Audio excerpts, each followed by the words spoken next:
The snow fell so fast, it sounded like whispers. Hungry, ancient whispers. Travis didn't believe in the stories. No rational person did. White silence, the old-timers called it. A storm so bad it didn't just bury you in snow. It buried you in time. He figured they were just ghost tales told by men too drunk to feel their own frostbite, until it happened to him. It started on the drive. The plan was simple.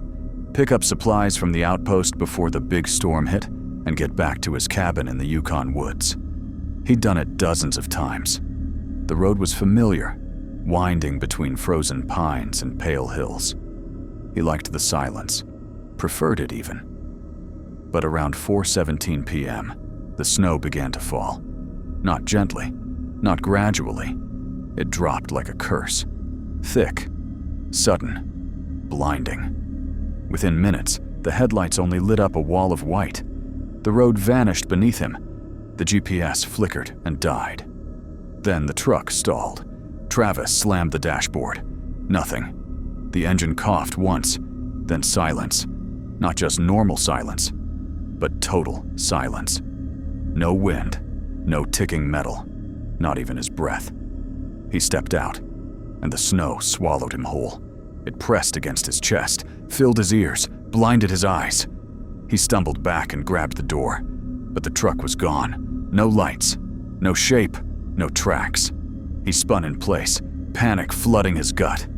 All around him was the same endless white. Snow falling in strange, unnatural spirals, like it knew where he stood. He walked, one foot, then the next, hoping he was moving forward. The cold seeped into his bones. Minutes passed. Hours. He didn't know anymore. His watch had frozen and the sun never set. The world stayed a static gray, trapped in some loop between dusk and dawn. Then he saw the cabin. At least, he thought it was his. It looked right. Same slope of the roof. Same wooden porch half buried under snow. Smoke curling from the chimney. His hands were blue, lips cracked. He ran. The door opened before he touched it. The warmth hit him like a drug. The fire crackled. His boots melted onto the rug. He collapsed in front of the hearth, laughing. He was safe. Saved. Only later did he realize there was no firewood. None stacked by the door. None in the pit. Just flames burning over nothing. He stood, shivering. The shadows moved wrong, long and slow, like they were thinking. Watching. He turned. A figure sat at the kitchen table. Slumped. Frozen solid. Face obscured by a thick layer of ice. Travis blinked. The figure wore his coat. He backed up. "What the hell?" The ice corpse twitched, then whispered. Too late. Travis bolted for the door. Outside, the storm roared louder, as if angry he'd escaped it. But this wasn't escape. The sky had changed. No stars. Just swirling blackness, like 1,000 mouths screaming beneath the clouds. The snow swallowed the cabin again. He was back in the white. He walked and walked. Found another cabin. Same one, same door, same porch. Same dead version of himself at the table. Again, and again, and again.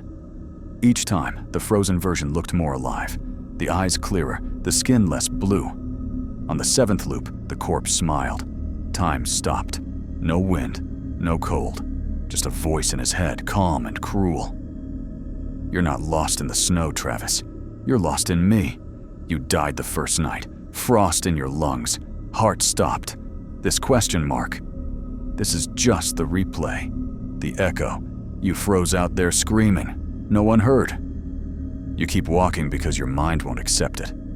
But it's time to settle in." The cabin returned. Only this time. There were 2 bodies at the table, both his face. One staring at him. One mouthing a silent scream. He clawed at his skin, hit his head, screamed until his throat cracked. Snow leaked from the walls. The windows cried frost. He ran again. No end. Just white. Just whispers. and the laughter of a storm that feeds on the denial of the dying. They found his body in the spring, curled beside his truck, which had never moved, engine dead. Full tank. Not even an attempt to walk.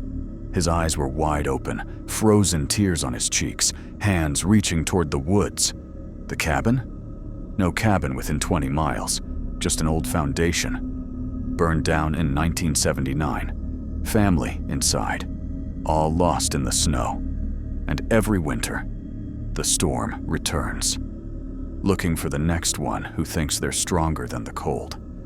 The next one who doesn't believe the stories. The next one who won't realize they've already frozen. If you ever hear silence in the snow, pure, perfect silence, run. Because once it whispers your name, you're already buried.